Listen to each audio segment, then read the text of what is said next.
Hey everyone, it's Ben Hardy here, and in today's going to be going over what it's like to live with the all-new GMC Sierra. We're also going to be doing a fuel economy test for today's video, so it should be, well, maybe not necessarily exciting, but very informational.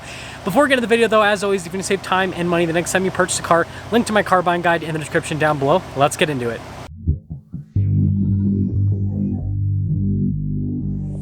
If you guys couldn't tell by the thumbnail, this is the new AT4X, which is the craziest off-road package you can get with the new Sierra. It basically gives you 32.5-inch tall tires, a 2-inch lift from the factory. You also have specialized shocks. You got these red tow hooks, and I mean, you know, it looks pretty cool. So talking about, you know, what it's like to live with this truck, first off, if you happen to use this for truck purposes, as in you load up the bed and everything, something that's cool is notice you have these two different buttons here.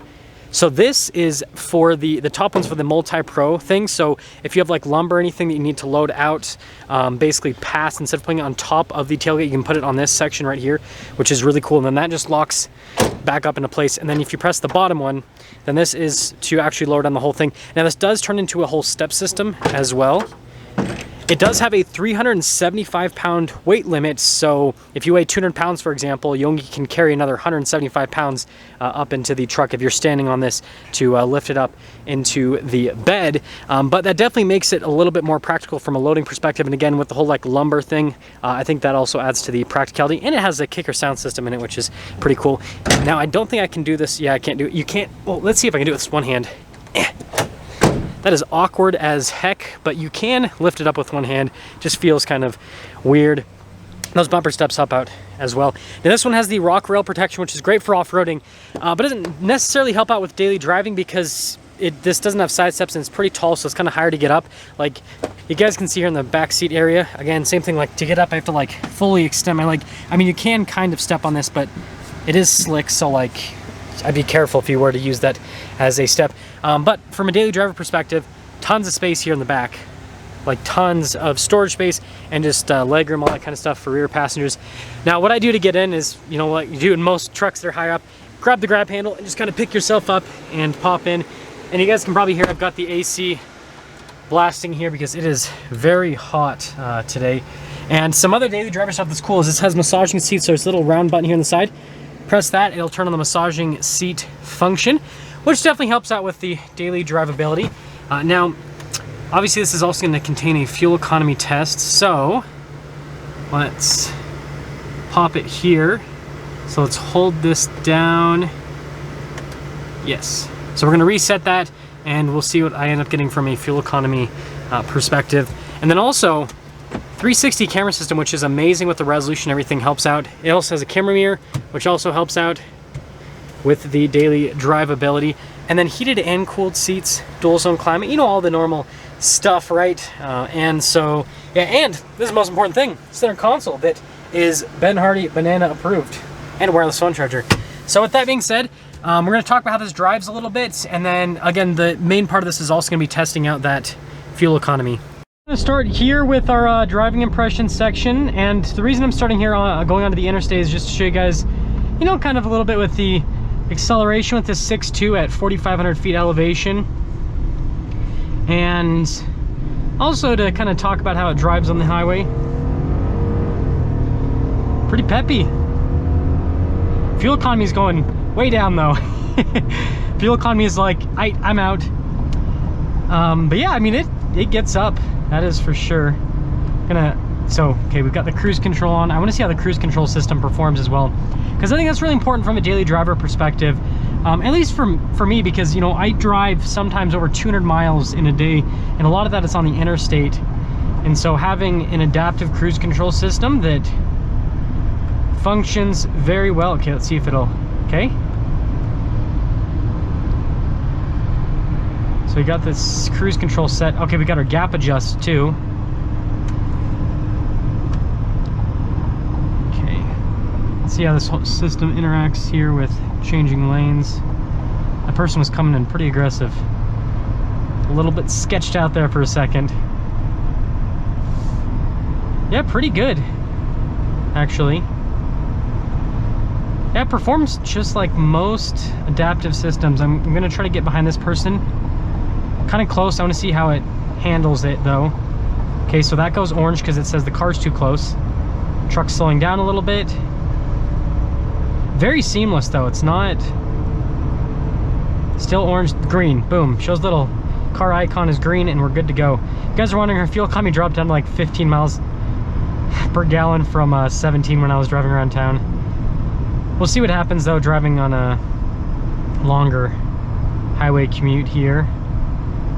Now this doesn't have, you know, GM's new Super Cruise system, whatever, I think that's, yeah, Super Cruise. You would be able to tell because it would have like the thing here at the top of the steering wheel. This is just their traditional cruise control system. Hopefully they send out a vehicle with the Super Cruise in the future so I can test that out. Also, let's see how the lane departure performs. So I'm gonna turn that on.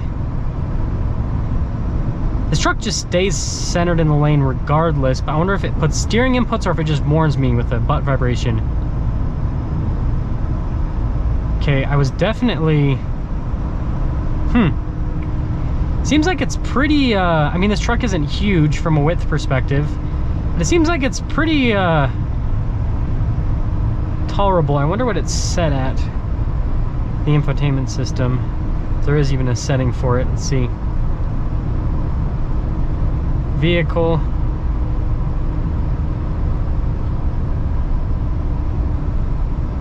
Huh.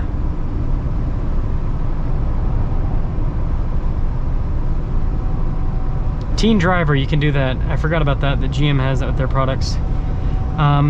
Yeah, so it doesn't seem like it's a steering system per se. Seems like it's more of it's gonna warn you. Here, what I'm gonna do, once this person's, okay, so I'm just gonna kind of let it drift a little bit. Okay, it vibrates the seat and it turned the steering wheel. Don't try this at home, kids. This is just for demonstration purposes, just to test out a safety system. Let's actually make our gap adjust bigger here, just to give me a little bit more space. Okay, we're gonna see how that works again. Okay, orange, green. Okay, so I mean, it's not super aggressive, like it's not gonna yank you to the side, but it seems like that's what the system's doing. This is they're just kind of like, hey, get back over into the lane. And then with the adaptive cruise control, it's like, hey, let's slow down a little bit.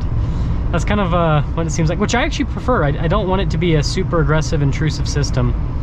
So yeah, overall, I think this is great.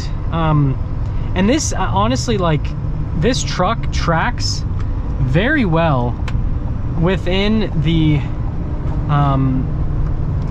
lane. Like, it stays pretty straight for a truck that has off-road tires, and it's pretty narrow, so like it's pretty dang easy to just stay centered in the lane, actually. So overall, great. I mean, it's quiet here on the highway too.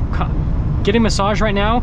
I'll kind of report in a little bit once I get more impressions for you guys, but that's what we see so far. Well, my journey for today has finally come to a close, and so we can finally see what the fuel economy reading is with the AT4X, and just my overall thoughts on this as a daily driver. It's still 97 degrees outside, and you know what? That doesn't exactly reflect how bad it is this time of year, because dealership lots are obviously covered in asphalt and cars as well, and between the asphalt and the cars, it just kind of like is this recipe for just like more heat absorption with the asphalt, and then the cars just like box everything in.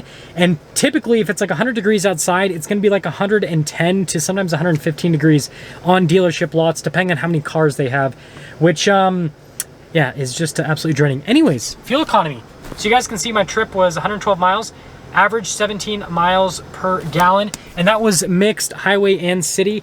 I'd say that was probably about a 70-30 split, 70% being highway, 30% being around town, and that was mostly in downtown Salt Lake for the city driving. And I mean, that is 1 mile per gallon better than what the window sticker says. The window sticker says I should get 16. So, I mean, that's pretty good that we were able to get the EPA ratings. I was reading a bunch of stuff online saying that people couldn't get the EPA ratings with this truck, but I mean, unless something's rigged here, I was able to get that. Rest of the daily driver stuff, getting massage is great. Seat comfort after, you know, this, not a crazy long trip, but after this relatively long trip, I feel like it was pretty solid. Getting the massage definitely helped out quite a bit. The adaptive cruise control stopped working halfway through. Like, I can't use it anymore. I don't know why. Other than that, though, I think it's a great daily driver. That being said, though, I don't think that the AT4X is any better than any other GMC Sierra from a daily driver perspective, and so I feel like the Denali is probably going to be the route to go, honestly, with the GMC lineup, if you want like a super luxury experience and, you know, daily drivability and all that kind of stuff. And so, yeah, let me know what you guys think about this after the test, if this makes you want a new GMC Sierra more or less after seeing this test, and I'll see all of you guys.